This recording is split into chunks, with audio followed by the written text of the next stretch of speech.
Une femme de 18 ans enceinte de 3 mois est retrouvée morte dans sa voiture, tuée par balle à la tête. La police retrouve son meurtrier. C'était le père de son futur enfant, mais il cachait des secrets qui, selon la police, l'ont poussé à tuer. Inside the Crime, présenté par Law & Crime, je suis Elisabeth Milner. Nous sommes en Floride pour ce crime et avons obtenu le mandat d'arrêt, révélant de nombreux détails.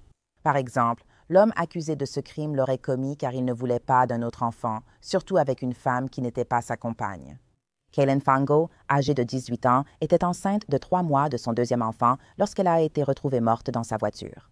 Le 11 novembre 2022, des agents de police de Sanford effectuaient leur patrouille habituelle.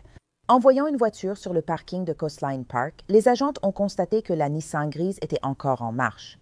Selon leur rapport, il y avait de la buée sur le pare-brise avant. Toutes les vitres de la voiture étaient fermées, sauf celle du côté conducteur. Elles ont également remarqué du sang. Les agents ont constaté du sang au sol près de la porte arrière côté conducteur et sur l'extérieur de cette porte. Dans la Nissan, les agents ont trouvé le corps sans vie de Kaylin, du sang coulant de sa tête. Son siège était incliné vers l'arrière. Un petit sac à main se trouvait sur le plancher côté passager. Son téléphone était toujours dans la voiture, donc cela ne semblait pas être un vol. Ses effets personnels étaient toujours dans sa voiture. Les agents ont aussi trouvé une douille de 9 mm près du véhicule. Pendant que la police scientifique collectait des preuves, Simone, l'amie de Kaylin, est arrivée. Simone a indiqué aux agents avoir retrouvé Kaylin via localiser mon iPhone après n'avoir eu aucune nouvelle. Elle a dit aux agents que Kaylin était censée rencontrer, je cite, son deuxième père de bébé. Simone a même montré aux agents qui il était, Donovan Faison, 21 ans. Selon les agents, Simone leur a dit lors de son entretien. Kaylin était au parc Coastline pour voir Donovan qui voulait lui parler, mais Donovan avait déjà une petite amie et ce n'était pas Kaylin. La police indique qu'avant son meurtre, Kaylin a annoncé sa grossesse à la petite amie de Donovan sur Instagram. Donovan a appelé Kaylin en vidéo, mais elle l'a bloqué. Il a alors réussi à lui envoyer un message pour parler. Les enquêteurs disent qu'une discussion de groupe datant de seulement quelques jours avant le meurtre montre Kaylin envoyant à ses amis une capture d'écran du compte Instagram de Donovan. « On peut parler, mais je ne veux pas me disputer. » Simone a accepté l'extraction de son téléphone. La police affirme que Kaylin a envoyé de nombreuses captures d'écran prouvant que Donovan savait tout. Kaylin était enceinte. Il lui a proposé la pilule du lendemain pour éviter un autre bébé. Les messages de Kaylin ont révélé qu'elle était réticente à l'idée de revoir Donovan. Elle l'a dit à ses amis. « Je reste sceptique car son plan A, s'envoyer des textos à lui-même, a échoué. Que tente-t-il maintenant? C'est un peu confus, non? » Mais Simone a dit que Kaylin et Donovan s'étaient vus la semaine passée. Lors de cette rencontre, Donovan a effacé ses messages avec Kaylin sur son téléphone, puis s'est envoyé un message depuis son Instagram disant que le bébé n'était pas de lui. De Donovan, les enquêteurs ont aussi interrogé le père du premier enfant de Kaylin. Il a dit à la police que le 11 novembre, Caitlin avait déposé leur fils à son appartement et qu'elle semblait pressée. Elle a déclaré « J'espère ne pas me faire frapper dans le ventre ». Il ignorait avec qui Kaylin avait rendez-vous et de quoi elle parlait. Mais c'est troublant à dire, car quelques heures après, elle est morte. Lors de la perquisition chez Donovan, il a d'abord déclaré vouloir laver son nom. D'après le mandat d'arrêt, Donovan a déclaré aux enquêteurs que sa relation avec Kaylin était seulement sexuelle. Il a affirmé qu'il avait travaillé, vu sa mère, puis rentré chez lui vers 20h30. Il a dit à la police être resté à la maison avec son bébé d'1 mois pendant que sa petite amie sortait à Orlando. Donovan a rencontré Kaylin sur Instagram. Il a dit que son dernier contact avec elle remontait à début octobre ou même septembre. « Tu devais être là cette nuit. Je n'ai pas été patiente et tu ne le sais pas.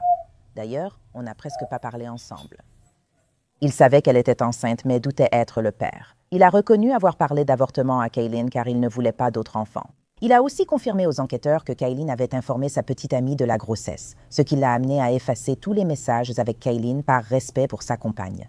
Donovan a affirmé qu'il n'était pas allé à Coastline Park depuis qu'il était jeune, mais que sa mère habitait près du parc. Lorsqu'on lui a demandé pourquoi son nom revenait sans cesse dans l'enquête, Donovan a affirmé qu'il ne savait pas pourquoi. Puis il a dit aux agents qu'il ne voulait plus leur parler. Bien qu'il ait nié être au parc ou avoir parlé à Kaylin, Donovan n'a pas été utile à l'enquête. Il ne voulait plus parler aux agents, il ne voulait pas donner le code d'accès de son téléphone et il ne voulait pas leur donner l'adresse de sa mère. Alors les agents ont obtenu un mandat de perquisition pour son téléphone. Les autres amis de Kaylin ont confirmé ce que Simone avait dit aux agents au début. Une amie a raconté aux enquêteurs. Kaylin a dit à Donovan qu'elle était enceinte et il a répondu « avortement ». Cette amie a affirmé aux agents que Kaylin ne voyait aucun autre homme pendant sa relation avec Donovan. Une autre amie a déclaré aux enquêteurs que Kaylin et Donovan se disputaient sur la grossesse, Donovan souhaitant qu'elle avorte. Le 7 décembre 2022, les détectives ont reçu les rapports du téléphone de Donovan. Un texto du 8 novembre de cette année-là, c'est-à-dire quelques jours avant le meurtre de Kylene, Donovan a envoyé ce message à son ami Woody. « Mec, elle vient de m'envoyer une photo en noir et blanc chez le médecin. Attends que j'ai ce truc. C'est pour elle.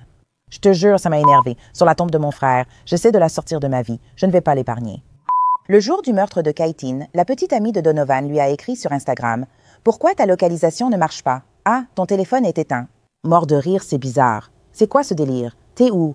Le 12 novembre. Donovan a voulu brouiller les pistes. Il a posté sur Instagram être en Virginie, mais la police dit que la photo date en fait de février. Ensuite, il a fait des recherches comme comment effacer l'historique de localisation dans les paramètres, comment effacer l'historique dans les paramètres, adresse IP sur iPhone. Le 15 novembre, il a cherché. Si le téléphone est éteint, l'adresse IP est-elle traçable? Donovan ne pouvait s'en sortir que temporairement. 10 mois après le meurtre de Kylene, il a été arrêté et inculpé de 2 chefs d'homicide pour Kylene et son enfant à naître. Lors de son procès, l'accusation a été requalifiée en meurtre au premier degré. Il a été jugé cette année et les procureurs demandent ce même la peine de mort contre lui. Accusé. Il y a réfléchi. Il a élaboré un plan pour tuer une victime innocente. Il a exécuté le plan de sang-froid. Mais au mieux, vous avez des preuves d'un homme qui trompe, d'un homme qui ne voulait peut-être pas avoir un autre enfant. Aucune preuve de sa présence dans la voiture, ni de son passage à l'avant. Aucune preuve qu'elle ait cherché un sac à main, ni qu'il ait appuyé sur la gâchette.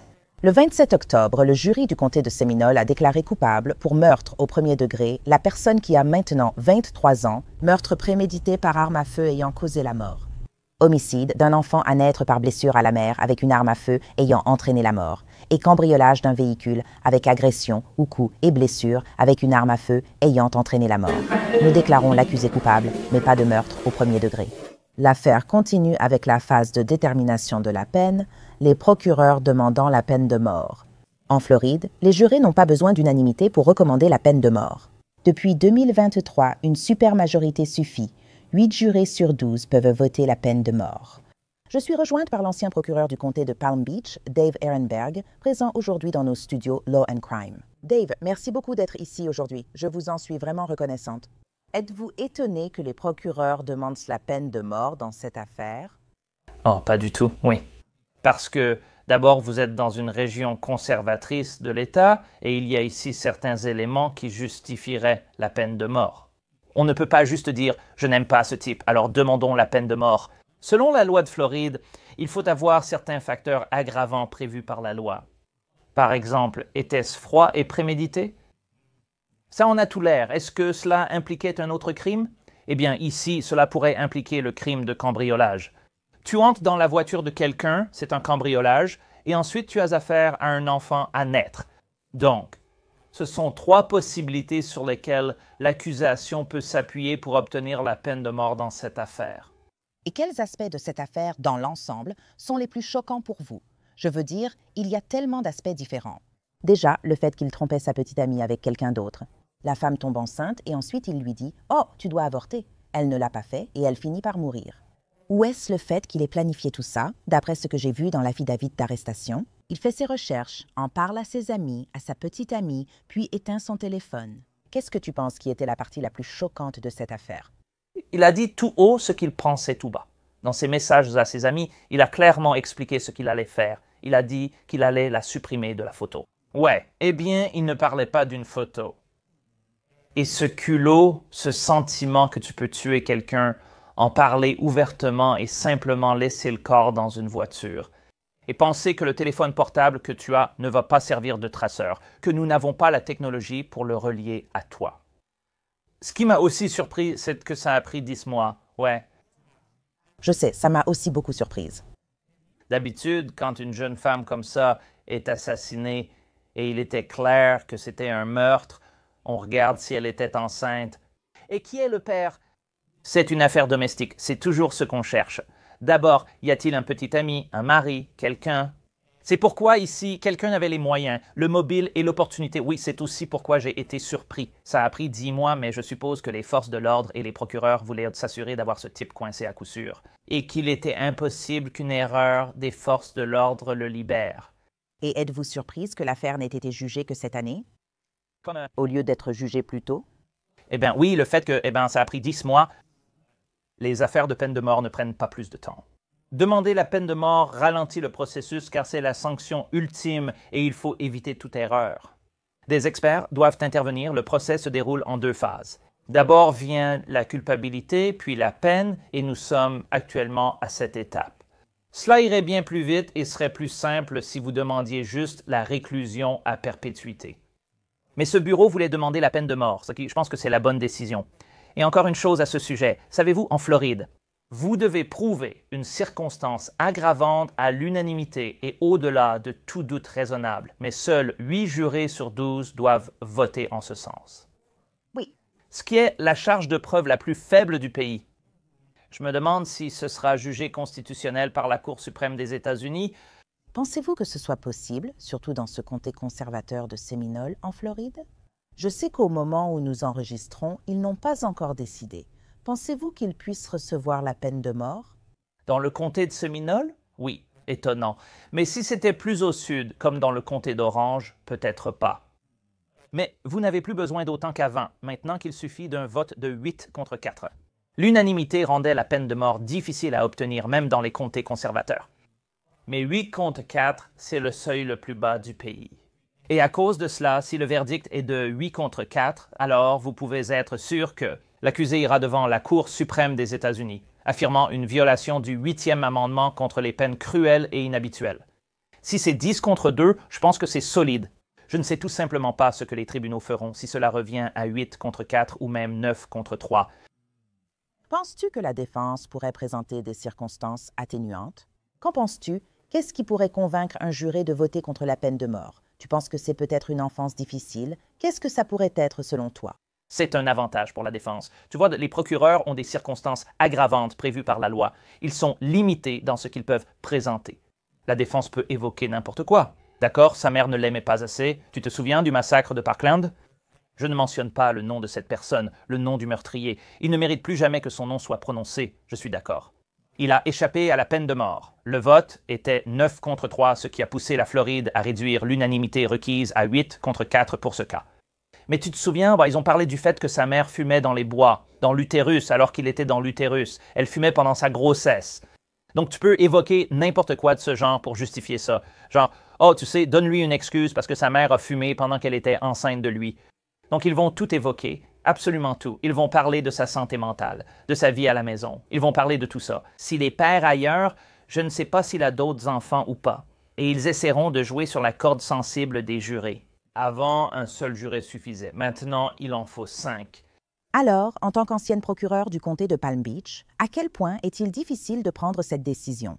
J'imagine que vous ne prenez pas cette décision à la légère. Si vous dites poursuivre la peine ultime et que c'est la mort, c'est la décision la plus difficile, car elle est grave, une question de vie ou de mort. Peu de métiers dans la fonction publique. Je n'en vois pas d'autres où vous avez réellement le pouvoir sur la vie ou la mort de quelqu'un. Mais pas vraiment, parce que même si vous le demandez, c'est au jury de prendre cette décision. Et donc, vous le prenez quand même très au sérieux, parce que cela ralentit tout, cela met beaucoup de choses en mouvement. Et il faut aussi faire attention, parce que vous n'avez pas de seconde chance si vous vous trompez. Donc, il faut s'assurer que c'est pour les bons cas et les bonnes preuves, mais si les circonstances aggravantes prévues par la loi sont là, alors il faut y aller maintenant. Différents circuits font les choses différemment. Mon circuit dans le comté de Palm Beach, nous avions un comité et le comité me conseillait. Je me souviens qu'à mon élection comme procureur d'État, j'avais un comité avec les meilleurs procureurs spécialisés dans les homicides et les plus expérimentés. Ils ont voté à l'unanimité, 8 contre 0, pour abolir la peine de mort dans une affaire au sein du comité. J'ai dit d'accord pour le suivant, ils m'ont fixé. J'ai demandé pourquoi, ils ont répondu que c'était ma décision. Oui. Ah, donc ils conseillent un seulement. La décision finale revient au procureur de l'État. On est au sommet de la chaîne alimentaire là-bas car on doit prendre ces décisions difficiles. Je sais que tu ne prends pas ça à la légère. Eh bien, nous verrons aussi comment cela va continuer à se dérouler, parce que nous savons que le jury prendra cette décision très, très bientôt. Dave Ehrenberg, je tiens vraiment à te remercier pour ton temps. C'était super de te voir venir de Floride jusqu'ici à New York. Merci donc de m'avoir rejoint aujourd'hui. C'est un plaisir d'être avec toi, Elizabeth Milner. L'instructeur des forces de l'ordre Sonny Slaughter nous rejoint aussi virtuellement. Merci Sonny d'être présent aujourd'hui. Quelle est votre réaction face à cette affaire? Je veux dire, c'est vraiment un meurtre brutal, tiré sur une jeune femme enceinte, en pleine tête, et simplement laisser son corps là pour qu'elle meure. Vous savez, merci de m'avoir invité, comme toujours. Vraiment, malheureusement, nos conversations ne sont jamais très joyeuses.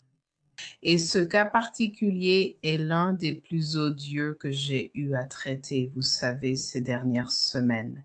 Ce sont des actes criminels récurrents et ils sont tellement violents. Elle était très jeune, elle était déjà maman et elle n'en était qu'à son premier trimestre. Et il a suffi d'un simple message au père de l'enfant pour mettre fin à sa vie. Je ne sais pas vraiment à quoi pensent les gens quand il s'agit de ces relations et de la façon dont ils veulent y mettre fin. Et mettre fin à la vie de quelqu'un en lui tirant une balle dans la tête alors qu'elle est enceinte de votre enfant ou de n'importe quel enfant, c'est un signe de l'état de notre humanité, de la bassesse de notre humanité. Et c'est au-delà des criminels. Oui, c'est tout simplement trop. C'est trop, exactement, parce que en pensant simplement à ce que les enquêteurs ont trouvé à l'intérieur de sa voiture, ils ont vu l'échographie qui était dans sa voiture. Et aussi le siège auto de son enfant à l'arrière de la voiture, également. Et avec tout ce que les enquêteurs ont trouvé, un peu dans ces premiers mois de l'enquête, pourquoi penses-tu que l'arrestation de Donovan est arrivée près de 10 mois après que Kaylin ait été tuée? J'ai vraiment été surprise par ça parce qu'il semblait qu'il y avait beaucoup de preuves contre lui. Je pense que les forces de l'ordre faisaient leur travail quand elles le font correctement. On veut toujours que les choses aillent vite, mais moi, en tant qu'instructrice, je veux que les professionnels de l'application de la loi fassent vraiment preuve de diligence, qu'elles renforcent vraiment la méthodologie d'enquête. Et comment? En s'assurant qu'elles parlent à tout le monde, en s'assurant qu'elles ont que tous les éléments sont reliés, parce que ce que nous ne voulons pas voir, c'est qu'elles fassent une enquête rapide. Parce que tout ici est clair. Elle laisse pas parfois de côté un élément qui s'avère crucial et qu'elle permette à un accusé de s'en sortir pour un crime dont nous sommes absolument certaines qu'il a commis, mais pour lequel nous n'avons pas fait preuve de suffisamment de diligence pour nous assurer qu'il soit également condamné. Et penses-tu que certains aspects de l'enquête auraient pu être gérés différemment? Je ne sais pas pourquoi cela a pris 10 mois. C'est vraiment très long. Mais je pense qu'il y a des aspects de l'enquête où immédiatement, parce qu'elle était encore enceinte, il aurait fallu faire venir tout le monde pour les interroger afin de s'assurer des chronologies, à moins qu'il y ait un retard dans le système ou autre chose. Et ils avaient besoin d'avoir des preuves qu'ils voulaient utiliser pour un procès. Alors, ils se sont juste assurés de ça. Je pense juste que ça a pris un peu plus de temps que ce que j'aurais imaginé. Mais si elles ont fait ce qu'elles devaient faire, j'espère qu'elles n'ont rien raté pendant une enquête qui a duré 10 mois. Je préfère qu'elles prennent leur temps et qu'elles fassent les choses correctement plutôt que d'aller vite et de se tromper. Oui, parce que même si les séries télé font toujours croire que ça va vite, tu sais, ça ne se passe pas aussi rapidement qu'un épisode de 44 minutes ou quelque chose comme ça. Ou en quelques jours, alors qu'en réalité, ces enquêtes prennent beaucoup de temps à être menées, à être examinées, surtout quand il y a des éléments comme des preuves médico-légales, numériques, qui doivent revenir, être traités, tout ça. Et j'ai remarqué que lors d'un des premiers interrogatoires que Donovan a eu avec la police, il a dit qu'il voulait être ailleurs. Probablement loin de sa petite amie, capable d'entendre et de nier qu'il avait mis Kaylin enceinte. Il semblait aussi qu'il avait beaucoup tenté de le cacher. Il a publié être en Virginie, mais les enquêteurs ont trouvé que la photo était vieille de plusieurs mois. Il a ensuite éteint son téléphone. Quand il a retrouvé Kaylin au parc, il a vraiment tout fait pour le cacher. Mais quelle est ta réaction à ça? Tu sais, je me rends compte que ces hommes ont des aventures. Et chaque fois que tu as une aventure, tu sais qu'il y a des conséquences à tes actes si tu ne fais pas attention. Et le fait qu'il ait voulu cacher l'aventure et qu'il ne voulait pas blesser sa petite amie, il n'a pas pensé à elle à ce moment-là, tu sais, quand il avait cette aventure. Et il est allé aussi loin, comme tu l'as dit, juste pour cacher les détails de la relation, les détails de la rencontre, en étant la dernière personne, comme si les forces de l'ordre n'avaient pas assez de compétences d'enquête et de ressources. Et maintenant, avec la technologie, on peut même prouver que tu ne peux pas utiliser une photo d'il y a plusieurs mois ou plusieurs semaines si elle n'est pas horodatée numériquement. Et tu sais qu'ils ne peuvent pas regarder et déterminer. Tu sais, on peut enquêter, voir si on peut vérifier les conditions le jour même et l'endroit où tu dis te trouver. Et puis, il y a souvent d'autres photos de là où nous sommes à différents moments, dont nous ne pensons même pas qu'elles existent. Donc, le fait qu'il soit allé aussi loin montre vraiment son intention criminelle et son esprit de vouloir tout dissimuler et de s'éloigner de tout ce qui y est lié. Et même simplement le fait qu'il ait fait ses recherches aussi sur comment vous savez supprimer l'adresse IP et où votre téléphone peut être localisé à certains endroits. On aurait dit qu'il avait beaucoup travaillé, même s'il affirme le contraire. Il disait qu'il ne comprenait pas pourquoi les gens citèrent son nom dans l'enquête, qu'il n'avait pas mis Kayleen enceinte ni rien de ce genre. Mais ensuite, il a aussi fait tout ça, ce qui était un peu déroutant, en fait. Les procureurs demandent la peine de mort dans cette affaire. Cela vous étonne. Je veux dire, nous... C'est, dans l'État de Floride, ce qui signifie que seulement 8 jurés doivent revenir, pour voter en faveur de la peine de mort. Pour qu'ils reçoivent la peine de mort, qu'est-ce que cela implique? Quelle est votre réaction à cela? Vous savez, je n'ai jamais vraiment été en faveur de la peine de mort. Mais il y a des cas et des situations où je pense que certaines personnes doivent être complètement retirées de la société sans que les familles aient à revivre sans cesse la perte d'un être cher. Et je pense que la Floride est l'État. Vous savez, la Floride. Je ne suis pas sûre de la constitutionnalité de tout ça. Même si, vous savez, nous avons vu plusieurs procès et j'ai travaillé sur ces affaires où la peine de mort a été, vous savez, prononcée. Oui, ce n'est pas 12 au complet. Il y a toujours des arguments pour, mais je crois vraiment que cette affaire est suffisamment marquante jusqu'à ce que nous fassions quelque chose pour nous assurer que cette personne ne laisse pas une autre personne dans cet état, qu'elle ne laisse pas une autre famille et d'autres personnes. Parce que le fils, l'enfant de cette jeune femme va grandir sans mère, sans même un frère ou une sœur.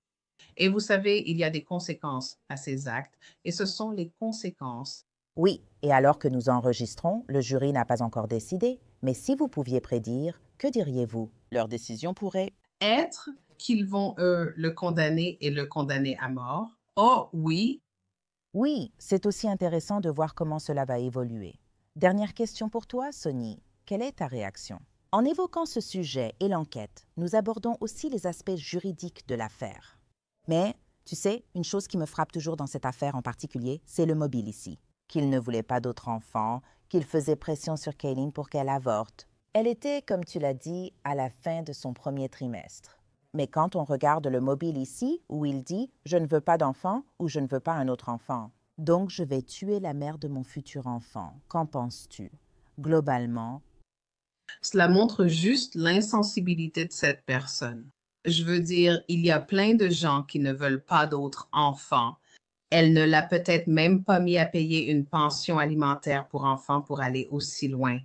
Si c'est ça votre extrême, alors je pense que les conséquences correspondent à l'extrême et à la gravité de votre acte odieux et insensible. Il a dit qu'il allait la couper de la photo. sur la tombe de son frère. Oui, oui, et c'est tellement révélateur, oui, et c'est tellement glaçant. Ce qui veut dire qu'il n'a aucun remords, aucune préméditation, aucun regret, rien du tout pour dire ces mots, pour parler de la tombe de son frère. Il le pensait vraiment, il l'a fait. Et tout ce qui lui arrive, c'est exactement ce qu'il mérite. C'est juste parce que tu ne veux pas. S'il n'avait pas eu de liaison, on ne serait peut-être pas là. Exactement. J'ai aussi l'impression que c'est une leçon où je me dis d'accord.